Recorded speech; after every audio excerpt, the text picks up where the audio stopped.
Kwa jina la Baba na la Mwana na la Roho Mtakatifu. Amina. Wa Kenya, tumsifu Yesu Kristu. My name is Father Peter from Holy Cross Catholic Church in Lavington, Nairobi, Kenya, priest of the Society of Saint Pius X, founded by Bishop Lefebvre. I wanted to make this video to give some explanations about who we are and our position in the Church. We, in the Society of Saint Pius X, believe that there is no other option for salvation than to belong to the Roman Catholic Church, founded by Christ and currently headed by his vicar, Pope Francis. We also believe that every Catholic conscience is bound by tradition and Holy Scripture. That constitutes the deposit of faith and remains unchangeable. It has become more evident in our days that something has changed in the life of the Catholic Church the last 60 years. Communion in the hands was previously forbidden and has become the norm. Frequent confession was urged and now is almost inexistent.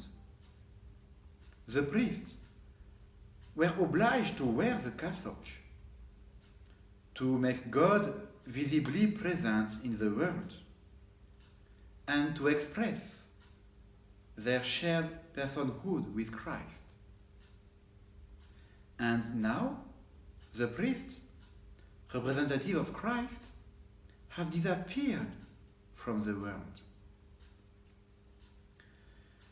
Why that which was forbidden yesterday is encouraged today?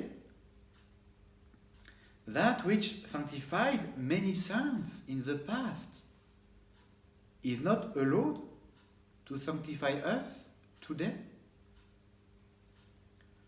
Why the Mass that converted so many souls in the world, and especially here in Kenya, is not allowed and has disappeared today? Can a bishop or even a pope deny these treasures to a Catholic soul? How have all Catholics been deprived of their inheritance, which came from Christ himself and transmitted to us through tradition? All these changes have not happened by accident.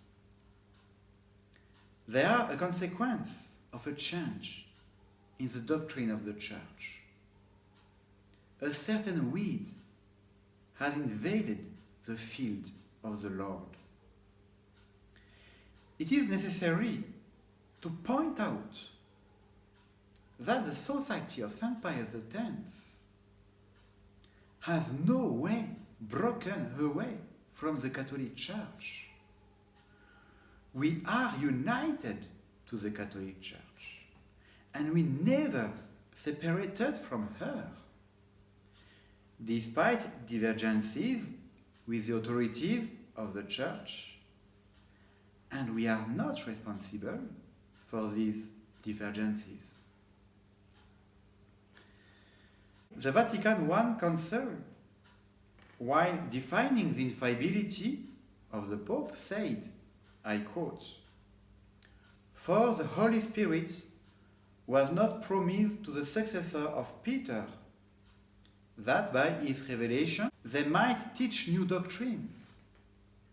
Rather, the Holy Ghost has been given to the successors of Peter, that by his assistance they might, without breaking, keep and faithfully explain and safely safeguard the revelation, the deposit of faith delivered through the apostles. End of quote. Additionally, the bull Quo Primum by Pope Pius V, canonizing the Latin Mass, states, I quote, "In virtue of our apostolic authority, we grant in perpetuity that for the chanting and reading of the Mass in any church whatsoever, this missal is hereafter to be followed absolutely, without any scruple of conscience or fear of incurring any penalty, judgment, or censure, and may freely and lawfully be used. And no pastor can be obliged to celebrate the Mass otherwise than as enjoined by us." End of quote. A lot of people criticize or condemn the Society of St. Pius X without knowing it and without understanding the serious reasons which place it at an odd situation in relation to the ecclesiastical authorities. All of us, each Catholic, faithful priest, bishop, all of us must return to the Catholic tradition of all times. And no one should fear having the impression of being against the authorities of the Church.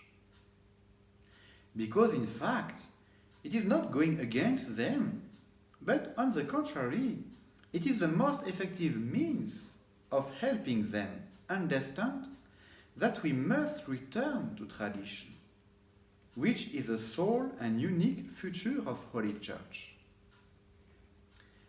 May the Virgin most faithful in these dark days light our lamps.